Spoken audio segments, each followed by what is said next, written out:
Chapitre 64. Une des expériences en cours. 30 minutes avant la fin de l'événement. L'événement. C'est toujours ainsi que nous appelons l'imprévu sur le point de conclure l'histoire. Comme nous le savons à présent, par conclure l'histoire, il faut entendre décider du dénouement de l'existence humaine. Rien de moins. À 13h30, Suzanne moupança soudainement. Bélisa, contrairement aux apparences du moment, éliminer l'humanité serait à terme nuisible pour les autres animaux.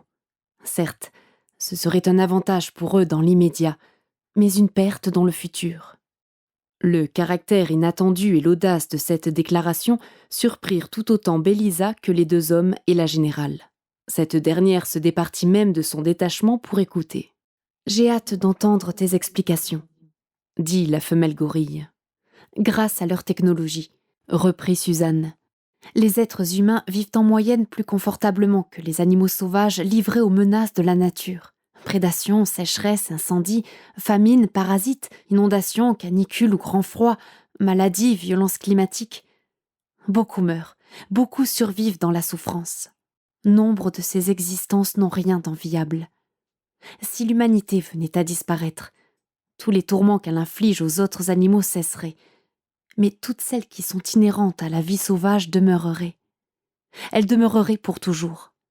Alors que, si tu laisses à mon espèce le temps d'évoluer moralement et technoscientifiquement, il y a de bonnes probabilités pour qu'elle abolisse l'exploitation, et qu'en plus elle prête assistance aux animaux sauvages. Vous manquez de compassion entre vous-même, et tu penses qu'un jour...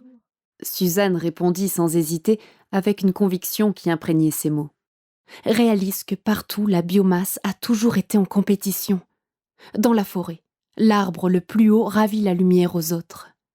La vie animale n'est que cornes, crocs, griffes, venin, stratégie d'attaque ou de défense, fuite ou aptitude au camouflage. Tout ce qui est là a survécu à un combat, à une sélection.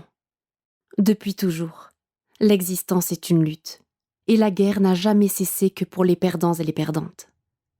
Cette guerre a conduit la vie jusqu'au niveau de complexité qu'on lui connaît aujourd'hui. Rester vivant, c'est affronter les contingences. D'où la nécessité de posséder un corps capable de résister à toutes les pressions du milieu. Or, l'adaptation des corps entraîne beaucoup de souffrance et de mort. C'est le principe même de la sélection naturelle.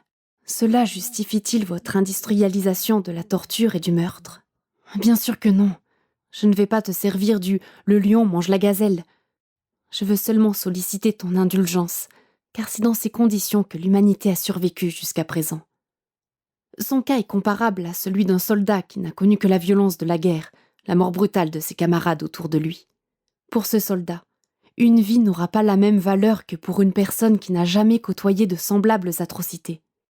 Tous les membres de mon espèce descendent de ceux qui vivaient comme les animaux sauvages. Tuer ou être tué était dans leur doxa. Cette doxa est notre héritage. Il nous faudra encore un peu de temps pour en supprimer ce principe primitif. De plus en plus d'entre nous y travaillent.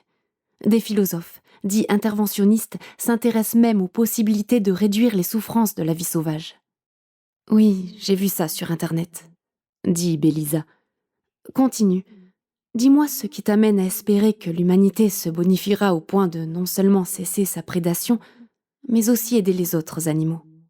Suzanne répondit avec une conviction manifestement sincère. La technologie permet de soustraire les corps à la majorité des pressions du milieu. Elle libère en plus du temps consacré à la survie et offre des moyens de communication et de propagation de la connaissance très importants. Ces temps et ces moyens sont fertiles pour la pensée, notamment pour la conception d'une éthique non accessible aux êtres dont la principale préoccupation est de subsister. L'espèce humaine est la seule à posséder cette technoscience capable à terme de l'émanciper des contraintes et des supplices de la survivance. Il est vrai que l'humanité est encore très primitive moralement, mais il est autant indéniable qu'on la voit développer la bienveillance et la compassion. Trop lentement, bien sûr, mais de plus en plus malgré tout. Il y a tellement de déterminants culturels et sociaux à vaincre. Certains d'entre vous font preuve de bienveillance et de compassion, admit Bélisa. Mais ils sont malheureusement trop peu nombreux. Quant à penser que la technologie y est pour quelque chose, Les non-humains manifestent aussi ces qualités, entre eux et même entre espèces différentes. Sur Internet, vous en avez beaucoup de démonstrations en images. C'est vrai, j'ai vu ces images. Je n'ai pas prétendu que la technologie fait naître la bienveillance, mais seulement qu'elle offre les conditions propices à son épanouissement. De plus, elle agit sur la sélection darwinienne en faveur des bons sentiments. Comment opérerait-elle un tel miracle ? Parce que, dans un environnement compétitif dans lequel les aptitudes physiques ont cette importance, l'altruisme n'est pas une qualité qui aide à survivre. Hésiter à tuer pour se nourrir ou pour se défendre est au contraire un sérieux handicap. Aujourd'hui, la concurrence pour l'argent ou la célébrité ont remplacé les confrontations des muscles, des dents ou des griffes. Lorsqu'on est bienveillant, il est bien plus facile de rester en vie dans ces nouvelles conditions. Les êtres humains qui possèdent cette qualité ont donc beaucoup plus de chances d'être plus nombreux qu'autrefois et d'influencer le monde. La thérapeute fit une pause, paraissant se concentrer. Les deux hommes et la générale regardaient souvent l'heure sur leur téléphone. Lucien avait le plus grand mal à trouver une seule protéine de kératine d'ongle accessible à ses incisives. Les mâchoires et les poings du colonel étaient si serrés qu'il était légitime de se demander s'il pourrait les rouvrir un jour. Nicole Rama Desjardins avait perdu son indifférence apparente. Elle semblait au contraire absorbée par les propos de Suzanne.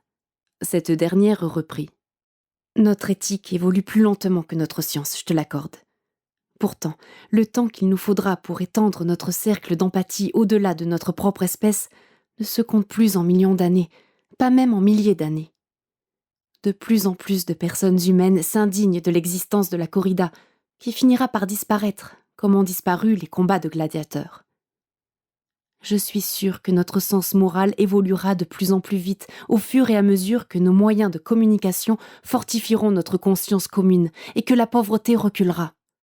Dans les 100 ans à venir, nous ferons plus de progrès que nous n'en avons fait dans le millénaire écoulé. Le crois-tu vraiment ? Le croire vraiment ? Non. Mais je le pense possible et je l'espère tant. C'est loin d'être totalement improbable. Nous sommes en train de découvrir que bien au-dessus de la puissance du prédateur, il y a la bienveillance du fort. De plus en plus d'esprits intègrent que si quelque chose peut anoblir l'humanité, la rendre grande et à juste titre fière d'elle, ce n'est pas l'emprise qu'elle exerce sur les autres espèces. Ce serait au contraire de ne pas faire usage de son pouvoir de les soumettre. Nous commençons à concevoir l'idée que bien au-dessus du dominant est celui qui renonce de plein gré à dominer, parce qu'il a pleinement conscience du fait qu'il s'avilirait en utilisant la force. Rien ne dégrade davantage que d'accabler ceux qui sont à notre merci. C'est aussi glorieux que de régner par la terreur sur un peuple d'enfants. Je lis en toi que tu l'envisages vraiment, et je sais que tu n'es pas la seule. Mais je sais aussi que vous êtes une minorité à penser ainsi, et que chaque seconde que perdure l'emprise tyrannique de ton espèce engendre d'incommensurables souffrances. Oui, mais si tu nous fais disparaître, répondit Suzanne, tu interrompras une des expériences en cours de l'univers qui a de bonnes chances d'être une belle réussite. Nous pourrons atténuer les souffrances inhérentes à la vie sauvage. C'est possible, tu le sais. En tout cas, dans ce monde-là, nous sommes le seul espoir que cela arrive un jour. Nous éliminer fera cesser un mal de toute façon voué à prendre fin, au plus tard dans un siècle, car nous mettrons un terme à notre prédation. Mais cela emportera en même temps toute espérance que les misères de la vie sauvage soient réduites, adoucies, et peut-être finalement entièrement vaincues. Elles se perpétueront sans doute aussi longtemps qu'il y aura de la vie. 3 minutes avant la fin de l'événement, à 13h57, Suzanne Sylvan s'arrêta de mots pensés. Les 4 êtres humains regardèrent l'heure sur leur téléphone ou leur montre. Bélisa ne répondait pas. Son silence fut la plus terrible épreuve de leur vie.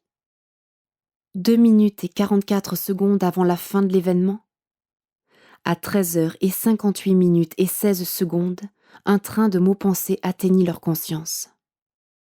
Je ne sais pas si tu m'as vraiment convaincue, Suzanne.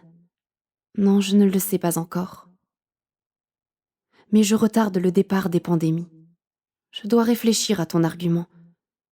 Je ne dis pas que je renonce, mais seulement que j'ai besoin de reconsidérer mon projet en tenant compte de cet argument qui, je l'avoue, ne m'était pas venu à l'esprit. Fin.